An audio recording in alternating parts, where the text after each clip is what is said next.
great to be here. Well, 2020, what a year.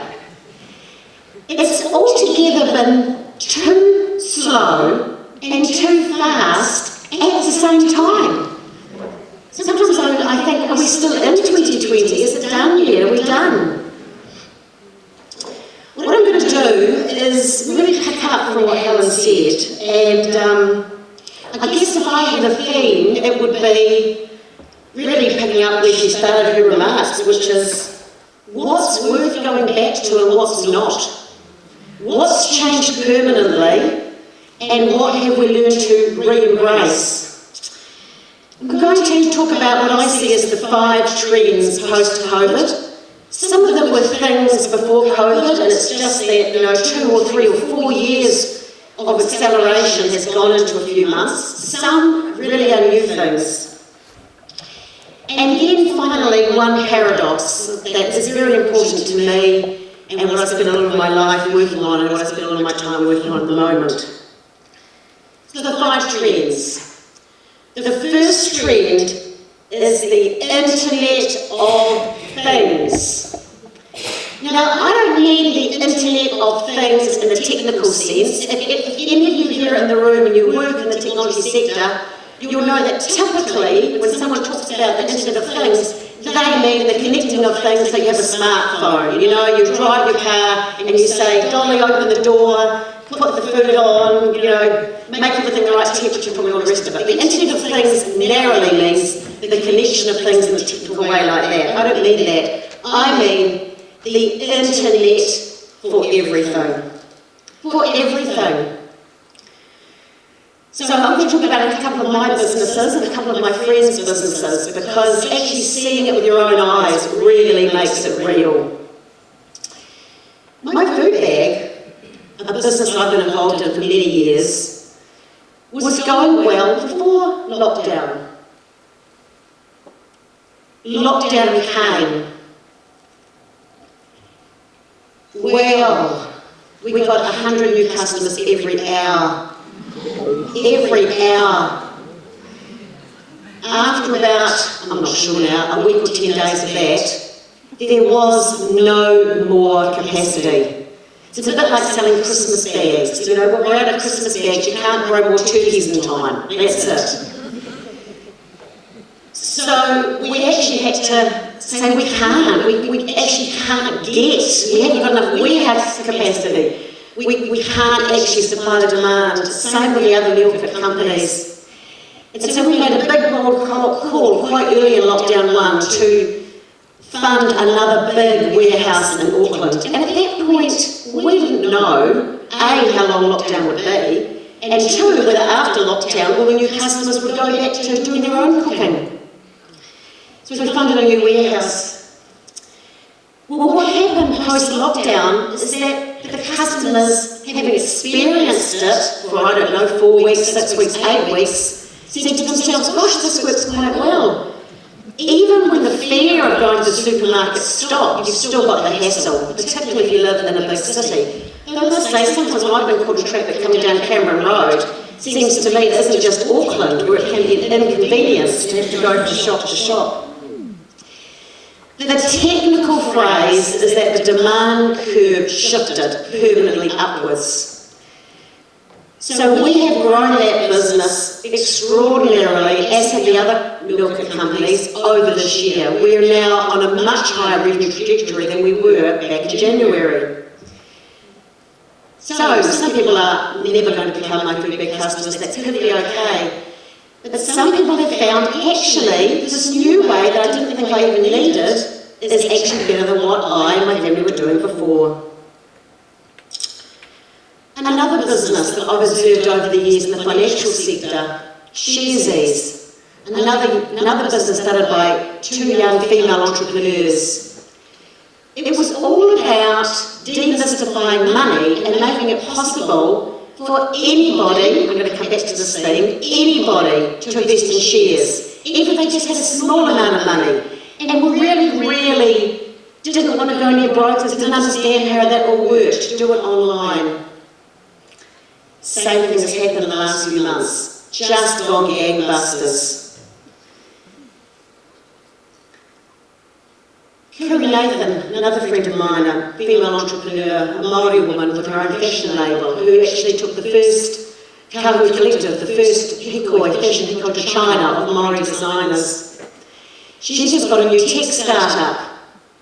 And I actually commissioned a dress from her over lockdown in a fairly clunky sort of way. I zoomed her and we talked about it and she showed me the fabrics and, you know, I took my own measurements at Waihi Beach and she got the garments made for me. Her new fashion tech startup is actually going to have a 3D body scanner. You know what it's like when you order clothes online and you see the skinny size 8 model with wearing the dresses? And you go, and in your mind you sort of think, well, maybe it will look like that on me, but actually it turns up and it does. Well, with a 3D body scanner, you can figure out how it really is going to look on you before you order it. So, the online economy will gradually solve all the problems that the physical economy presents. Because my food bank is still a mixture of online and physical. You've still got to be home at some point in the delivery time to put the food in the fridge. Someone has to be there, you can't leave it outside. So it's not quite the weightless economy as Helen talked about, was on the spectrum. Something that is the weightless economy is my most recent business, Tend, which probably you haven't heard of yet, because I only launched 10 days ago. Who has heard of it? Well done. So, look, we've been working on this for 2 years, just in case anyone would say, gosh, they thought about this in January and said, let's get going. It would be impossible to have done this any faster than we've done it.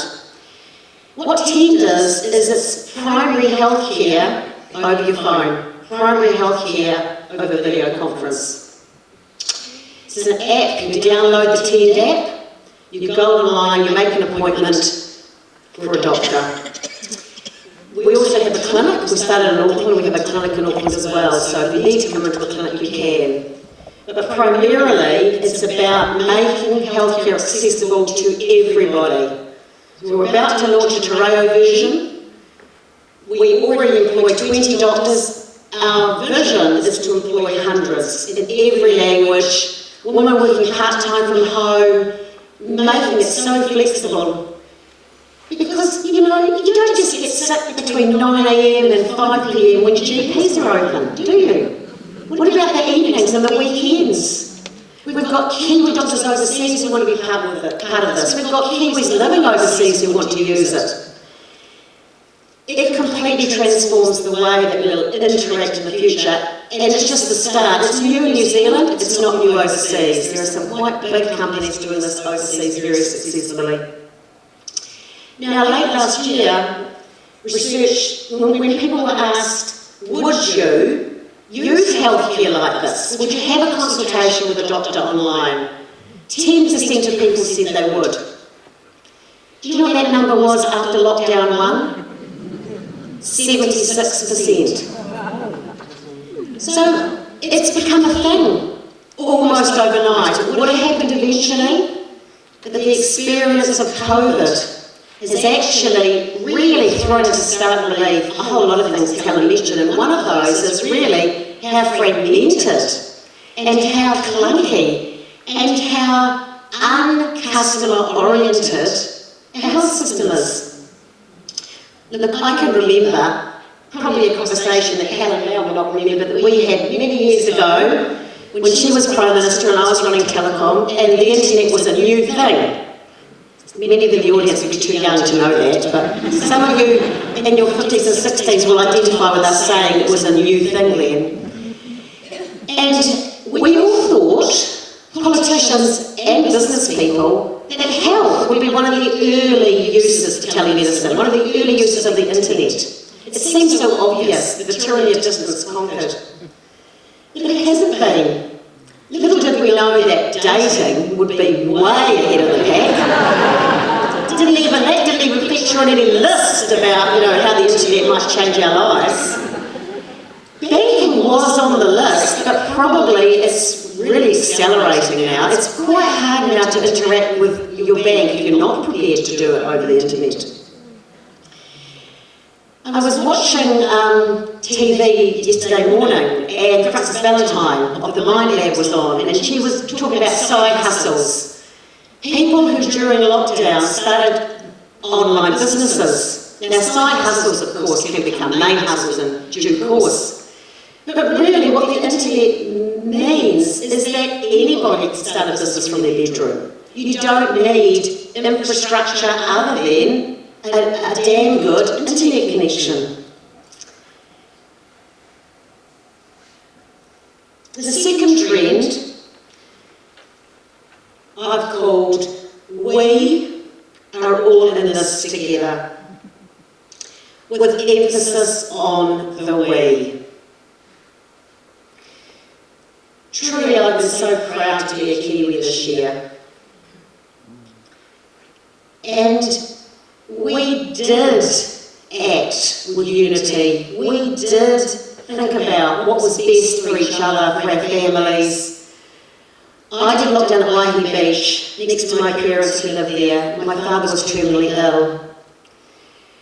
And it was really wonderful, actually, to see how that was taken seriously about, look, you can't come and see mum and dad at the moment. It's just not, you just can't.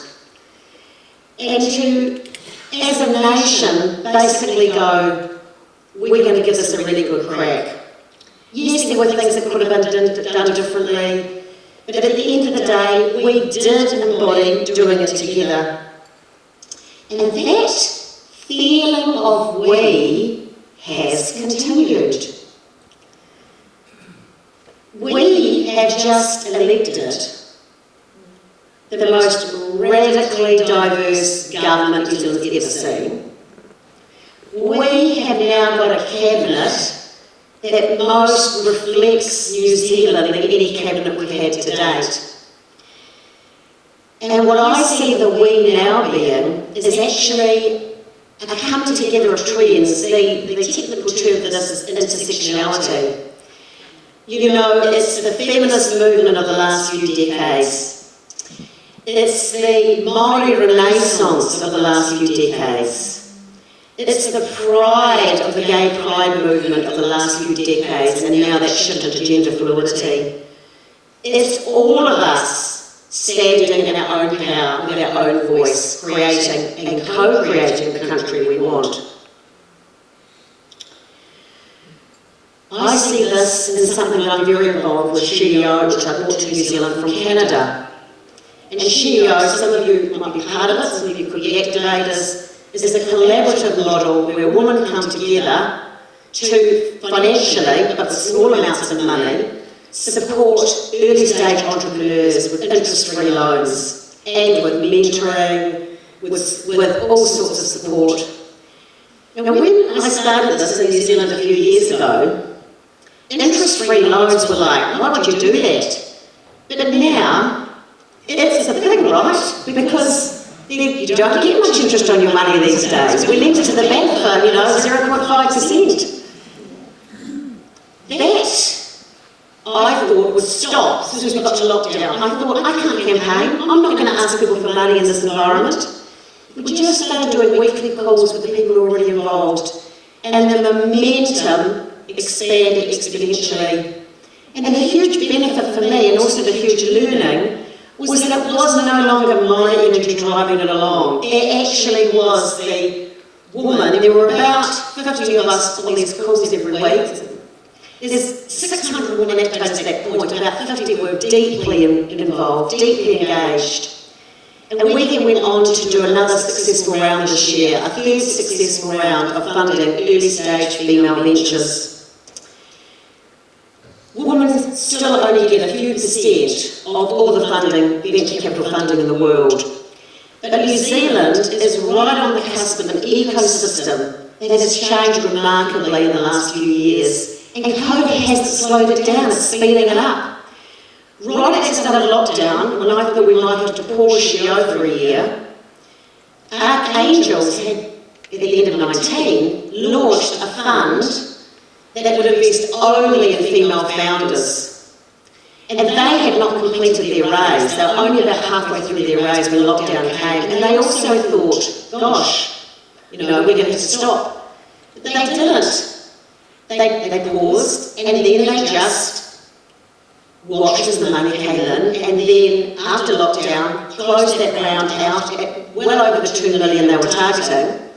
And the most inspiring thing for me is that 40% of the investors in that fund are men. So I'm a feminist, and I'm all about supporting women, not because I think women are superior to men, but because I think the energy in the world is out of balance. And when the energy in the world is completely in balance, the masculine and the feminine are completely in balance, the world will be a much healthier place than it is today. And that has to start with us balancing the masculine and the feminine in ourselves. And that is where the third trend comes in, which is, I haven't really got a good 2 words for this. It's about, links back to that point, what's worth going back to. It's about banishing the cult of busyness. It's about what lockdown did. And indeed, perhaps even now, the fact that we're still in a water pandemic and no one's travelling overseas, it's the re-emergence of the importance of rest and quiet cultivation of the mind, the body, the spirit, and the land. It's like lockdown was the universal wagging of the finger, I'm sending you all to your rooms to have a really good think about things. And I see that in other businesses too. Another business I'm involved with, better packaging. It brings together total sustainability. The packaging is it's compostable in 30 days, but it's beautiful, it's design-led. Things shift when things come together. That never used to be a thing. You've got a spare room, the internet, suddenly, hey, Airbnb is born. And recycling and things like that used to be seen as fringe, and they used to be seen as a bit clunky. But better packaging's products are beautiful. They're beautiful and they're good for the earth.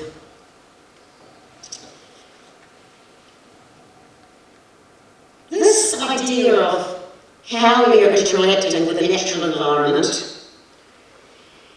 really links to the whole idea of are we in right relationship, which is a way of thinking that many Indigenous peoples in the world have. Are we in right relationship with each other? Are we in right relationship with the sources of our food? Are we in right relationship with the environment? Are we in the right relationship in terms of how we earn our income? Are we in the right relationship with how we spend and use our wealth?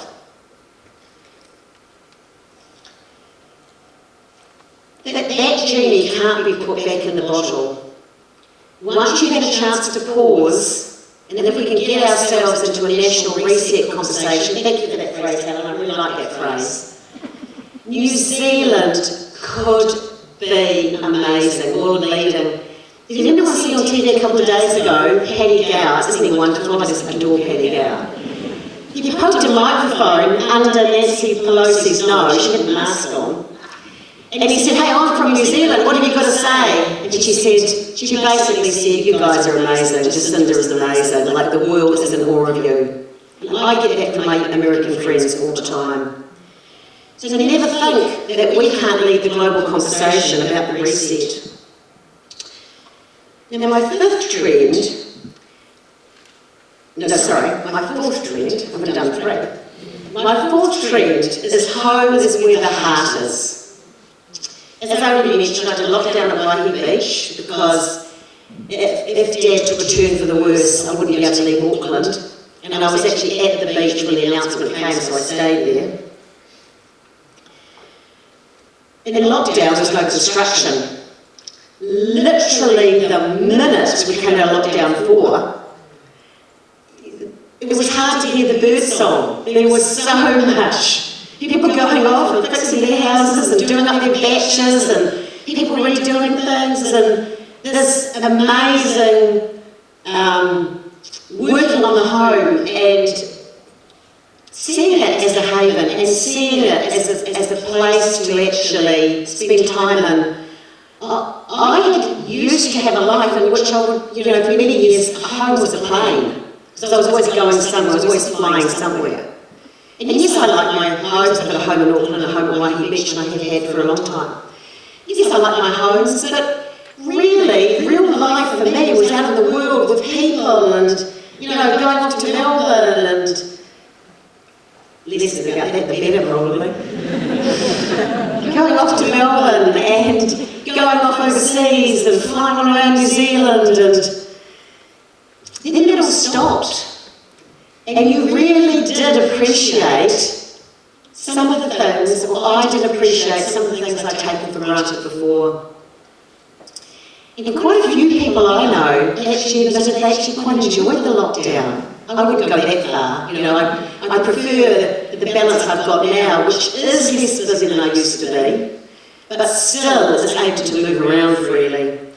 But the focus on home, buying a bigger house, buying a house at the beach, doing your house up, I knew that would be a trend post-COVID, with people being in their homes that much. And all of that, of course, grows the economy. It's all domestic consumption. The fourth trend I've called the new experience of work.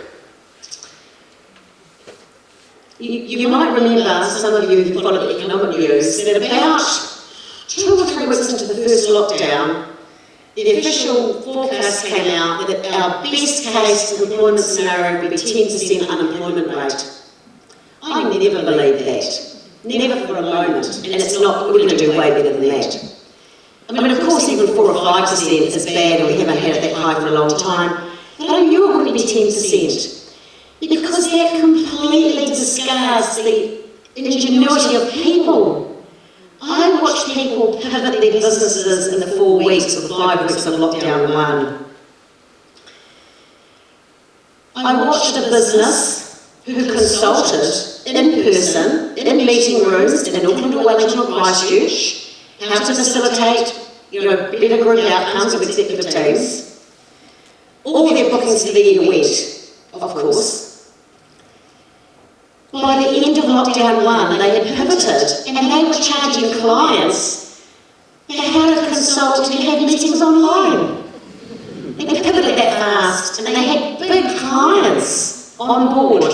So they had, a typical few weeks they were going again.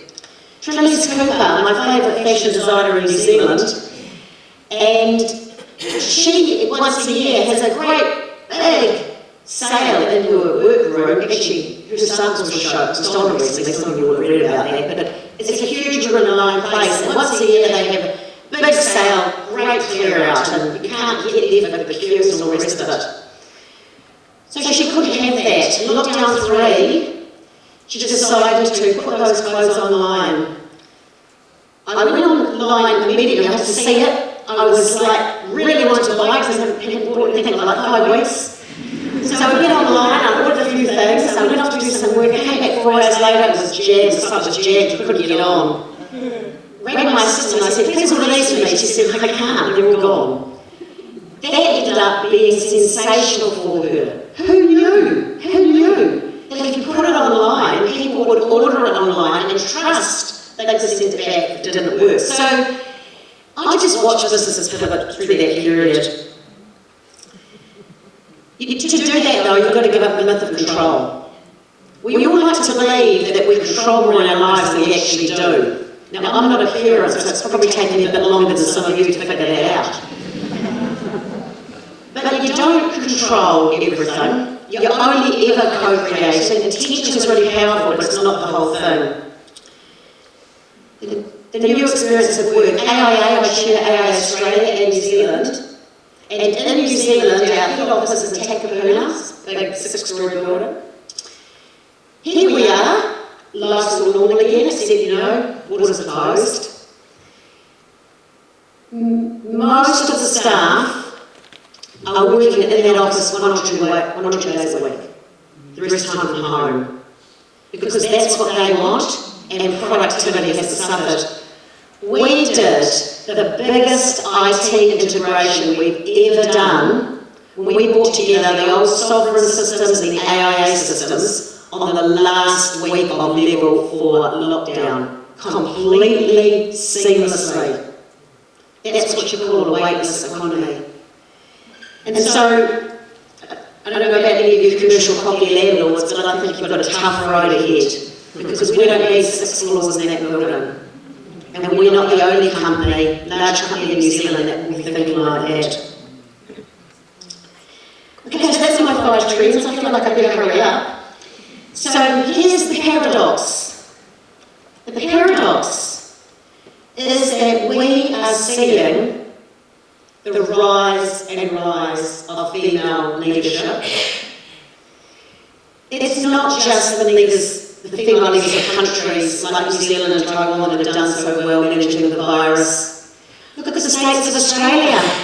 Look at how well New South Wales and Queensland performed with female premiers against Melbourne, against Victoria, yes. There was a rise of female leadership in New Zealand prior to COVID. Some of you will know that as of now, the 3 largest iwi in New Zealand are run by Māori women. The CEOs are women. I do think that Helen and I were catalysts for that, and nothing gave me greater pleasure in the election campaign than watching Jacinda and Judith on TV both saying they were definitely feminists and wanted to honour Kate Shepherd.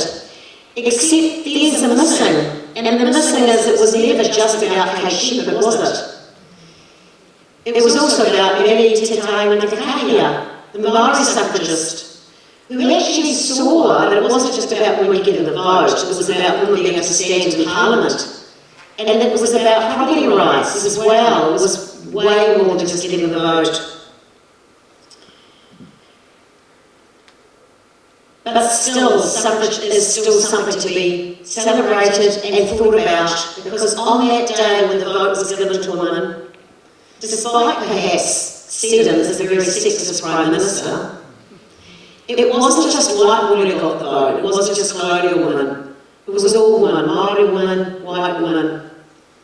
There's not many countries around the world where that happened. To me, that's another example of we. The we that is embedded deep in the DNA of New Zealand.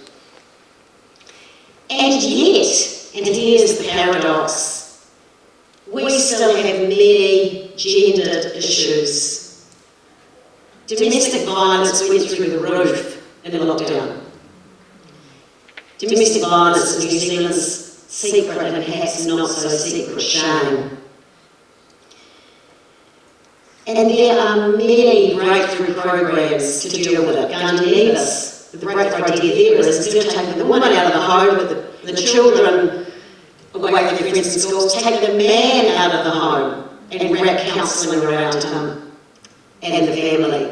So there are lots of breakthrough ideas to how to deal with this, but as a country, we have to say enough is enough. Because if we don't say enough is enough, we won't prioritise it. And while a woman and kids are getting bashed in their homes, we cannot say that we are actually utilising all the resources and that New Zealand is a great place for all of us to live.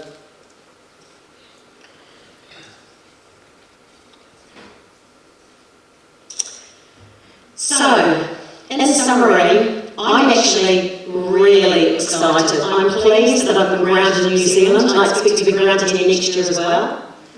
And I'm really excited about everything that's emerging. And I guess my final message for all of you here tonight would be, never think that your voice is too small, it doesn't count. Look, even in America, 300 million people, every vote counts. And those key battleground states, as they're called, every vote counts. In New Zealand, every person counts. And it's so easy to use your voice, so many different platforms. So you're here tonight, I hope, because you support the Cambodia Charitable Trust and the wonderful work Denise is doing.